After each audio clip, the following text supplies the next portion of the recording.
स्थानिक दंतकथेप्रमाणे तेथे धर्मवीर नावाचा राजा राज्य करत होता। त्याच्या राणीचे नाव होते नीलिमादेवी। त्यांना राजेंद्र नावाचा एक पुत्र होता। लहान वयातच राजकुमार राजेंद्र कठोर परिश्रम घेऊन अनेक विद्या आत्मसात केल्या होत्या। 20 वर्षाचा राजबिंडा राजकुमार सडपातळ पण मजबूत अंगकाठीचा व तेजस्वी मुद्रेचा होता। युवा राजकुमार राजेंद्र इतक्या लहान वयात पंचकोशीत धर्मशास्त्राचा एक गाढा विद्वान म्हणून ख्याती प्राप्त होता।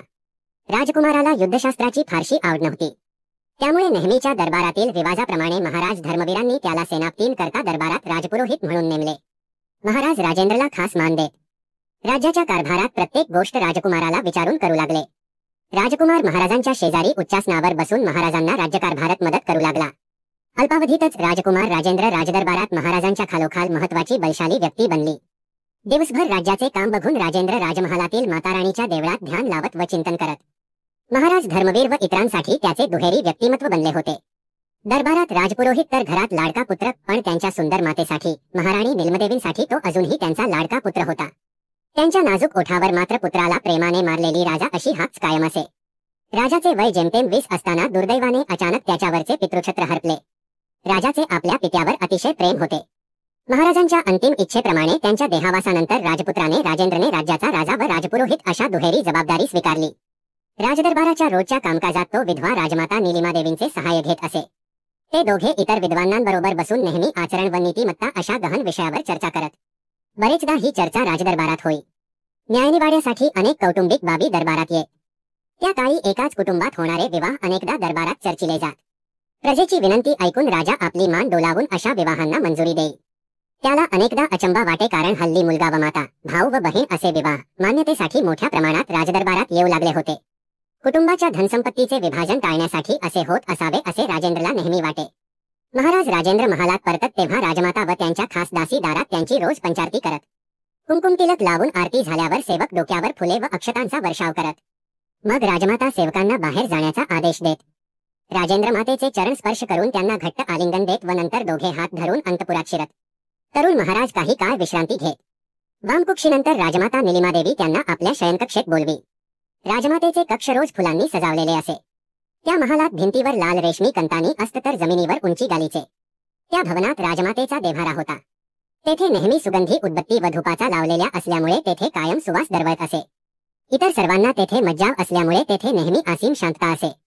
तिशी पार करूनही अजून तरुण व सुंदर दिसणाऱ्या नीलिमादेवी आपली सर्व आभूषणे व राजवस्त्रे घालून पुत्राचे स्वागत करत व राजाला राजवस्त्रे काढून फक्त छोटे पिवळे वस्त्र नेसण्याची आज्ञा देत।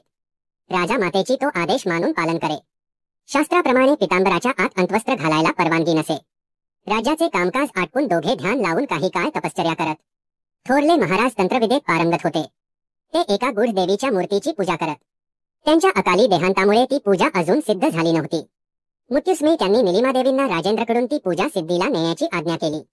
तेव्हापासून नीलिमादेवी थोरल्या महाराजांची इच्छापूर्ती करत होत्या। माता व पुत्र त्या सुगंधी भवनात काही प्रहर ही थोरल्या महाराजांनी सांगितलेली पूजाअर्चा करत। पुत्राबरोबर सुरुवातीला काही दिवस राजमाता आपली सर्व वस्त्रे परिधान करून राजाबरोबर बसत। जसे ग्रीष्म ऋतूचे आगमन झाले व बाहेरील वातावरण तप्त होऊ लागले तसे त्यांच्या अंगाची काहिली होऊ लागली। पूजासमयी त्या दोघांशिवाय अन्य सेवकांना मज्जाव असल्यामुळे या तापापासून बचावण्यासाठी एक दिवस नीलिमादेवींनी आपली आभूषणे व कमरेवरच्या वस्त्रांचा त्याग केला। त्यामुळे रोज कमरेवर कंचोळी व कमरेखाली एक छोटे वस्त्र असे राजमातेचे स्वरूप पाहण्याची राजाला सवय झाली। कधी कधी आपल्या मातेचे कंचोळीआडून डोकावणारे उन्नत वक्षस्थळे राजाला विचलित करत। आपल्या बाजूला डोळे मिटून आराधना करणाऱ्या मातेच्या सुंदर चेहऱ्याकडे, तिच्या नितळ त्वचेकडे, छातीवरील कुंभाकडे, सपाट पोट व कृश कटीकडे पाहताना राजाच्या सोटा ताठरून वस्त्रात हालचाल होई व ते चुळबुळत राहत। पूजेनंतर नीलिमादेवी त्या भवनातील मध्यभागी असलेल्या हौदात स्नान करत असे। आपल्या शयनकक्षेतून राजाला आपल्या मातेच्या सुंदर नग्न मूर्तीचे कधीमधी ओझरते दर्शन होई व तरुण महाराजांना अस्वस्थ करून सोडे। एक दिवस राजा आपली सर्व वस्त्रे त्यागून फक्त कमरेला लहान तलधोतर लावून मातेच्या कक्षात प्रवेश करत होते। त्याच वेळी पाठमोया होऊन नीलिमादेवी आपली वस्त्रे उतरवताना राजाला दिसल्या। त्यांनी छातीवरील वस्त्र खाली टाकले व लपेटलेली साडी फेडू लागल्या। छातीवरती अंगावर तंग बसलेली कंचोळी होती।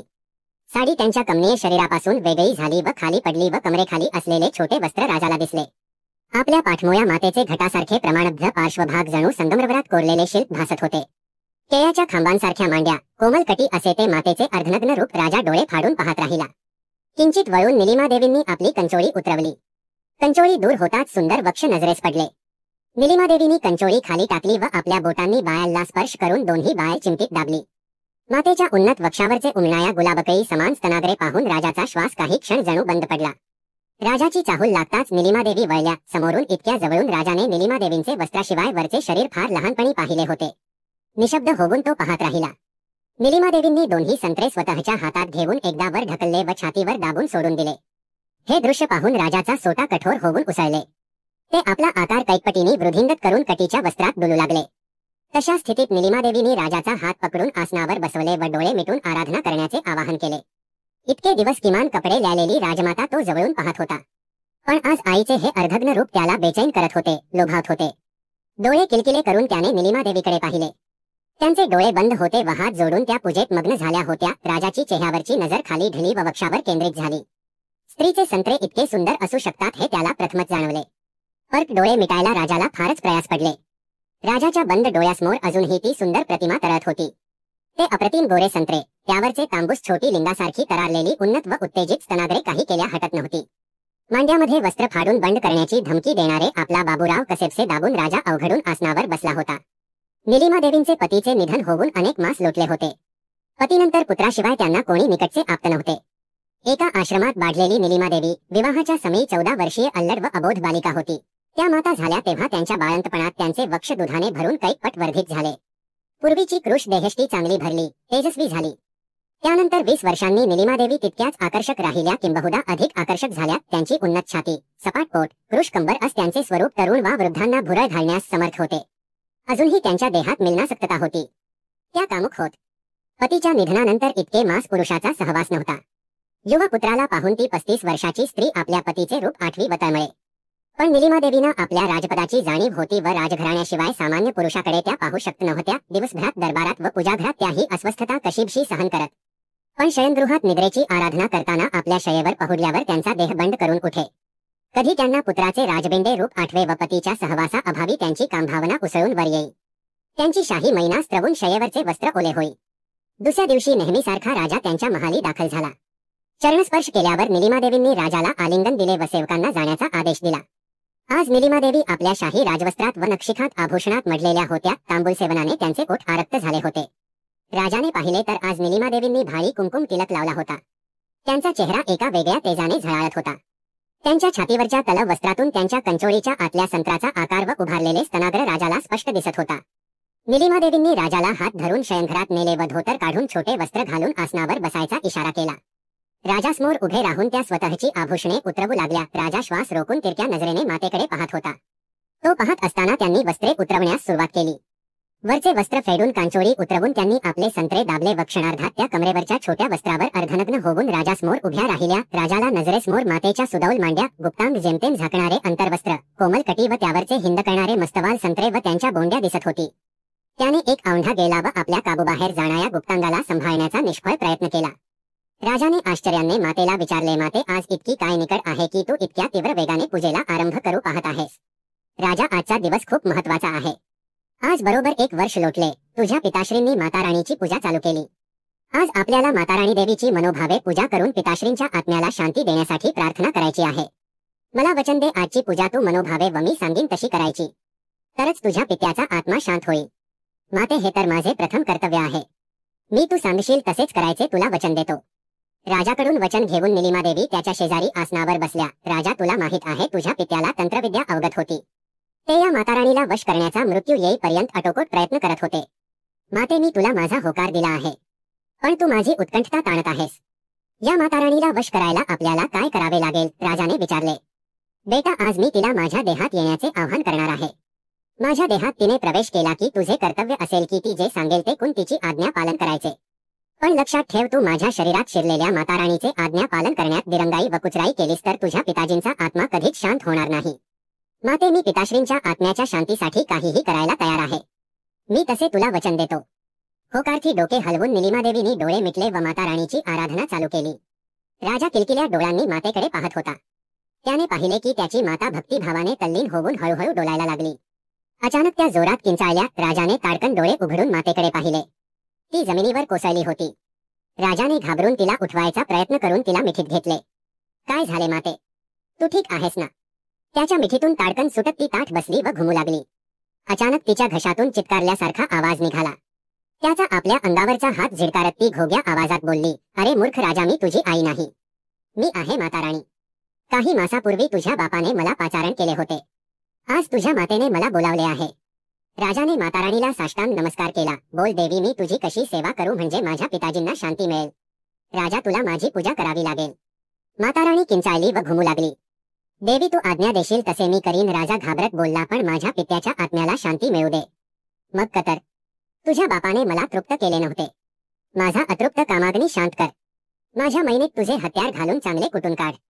माझे समाधान कर, तरच तुझ्या बापाला शांती लाभेल. नाहीतर मी तुझ्या आईला ठार मारून टाकीन. तू जर माझी इच्छा मानली नाहीस तर तुझे राज्य नष्ट तर होईलच, पण तुझी प्रजाही देशोधडी लागेल. माता राणीचे हे बोलणे ऐकून राजा घाबरला. त्याच्या तोंडून शब्द फुटेना. देवी, मी तू म्हणशील तसे करीन, पण तू कोपू नकोस. राजा विचार करत होता. एक स्त्री म्हणून कितीही आकर्षक असली तरी प्रत्यक्ष मातेशी संभोग करायचा तो चाचरत होता. त्याचे दुसरे मन त्याला माताराणीचे कायला उद्युक्त करत होते. समोर बसलेल्या एका अत्यंत सुंदर स्त्रीला, जी त्याची माताही होती, तिला पेलायचे या विचारानेच त्याचे मलूल झालेल्या सोटात रक्तप्रवाह जोरात सुरू होऊन ते परत उत्तेजित झाले होते. दुसरे मन म्हणत होते, हे पाप आहे. जेथून तुझा जन्म झाला तेथे त्या मैनीत तू कसा प्रवेश करणार. राज्यदरबारात त्याने अनेक प्रकरणात मुलगा व माता यांना विवाह करण्यास संमती दिली होती, पण जेव्हा स्वतः त्याच परिस्थितीतून जाण्याची वेळ आली तेव्हा त्याचे मन डोलामय झाले होते. तो धीर एकवटून बोलला, देवी, तुझा आदेश पाळायचे मला धैर्य दे. मला कामशास्त्राचे शिक्षण मिळाले असले तरी पेलायचा अनुभव नाही. मला तुझा आशीर्वाद दे की तुला मी तृप्त करीन. मला तुझा शिष्य बनव असे म्हणून त्याने माताराणीला प्रणाम केला. मला शयनगृहात ने, माताराणीने पहिली आज्ञा दिली. त्याने आपल्या हातात माताराणीला उचलले व आपल्या मातेच्या शयनगृहात नेले व हलकेच तिच्या भल्या मोठ्या शय्येवर ठेवले. माताराणीचे डोळे किंचित उघडे होते. माझे चुंबन घे, दुसरी आज्ञा मिळाली. राजा माताराणीच्या चेहऱ्याकडे पाहत वाकला व तिच्या रक्तवर्णी आधाराचे सूक्ष्म चुंबन घेतले. शय्येवर डोळे बंद करून पहुडलेली ती साक्षात ती देवी भासत होती. तिच्या मुखाचे चुंबन घेताच तिने भक्षलेल्या तांबुलाची चव त्याला लागली. माताराणीने ओठाच्या पाकळ्या अलग करून त्याला दीर्घ चुंबनासाठी आमंत्रित केले. त्याने आपले ओठ उघडून तिच्या मुखावर नेले. माताराणीने तिची जीभ राजाच्या मुखात फिरवली. तिच्या जिभेचे सेवन करत त्याने तिची जिभेचे चोषण केले.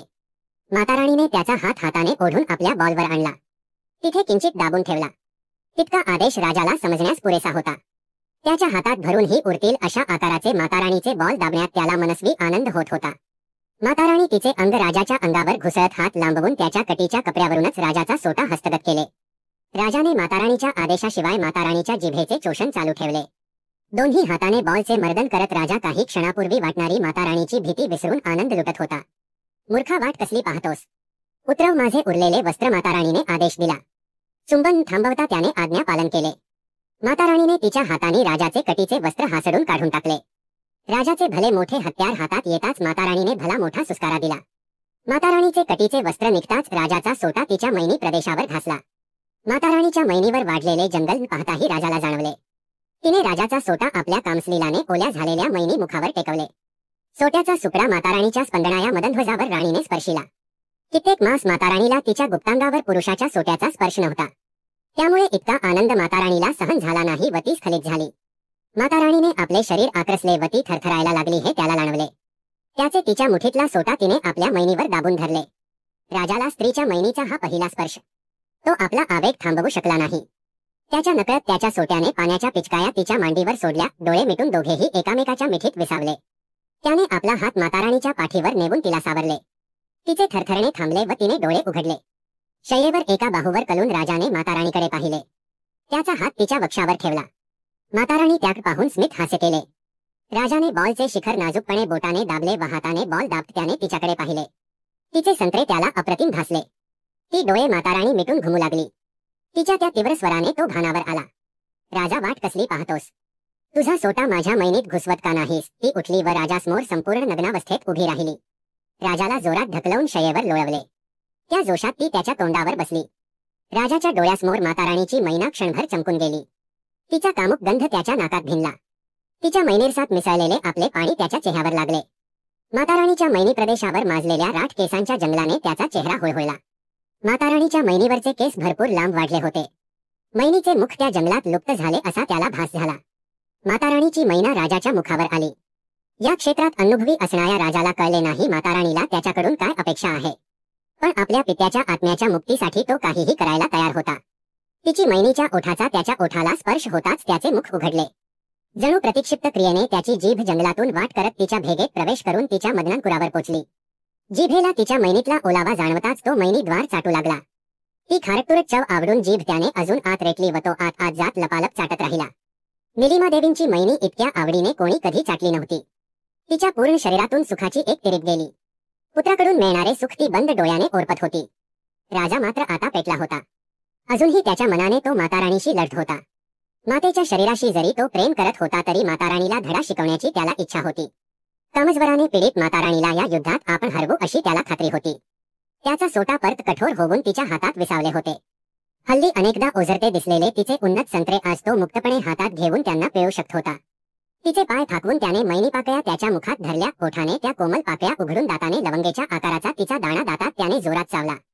त्याला अपेक्षित असा परिणाम साधला गेला.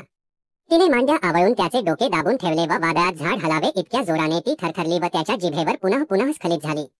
वादळातून सावरलेल्या निलिमादेवी आपल्या पुत्राच्या जिव्हा कौशल्यावर बेहद्द खुश होत्या. मांडीची मिठी जरा सैल सोडत त्यांनी राजाला केसाला पकडून वर खेचला व आपल्या बॉलवर त्याला दाबला.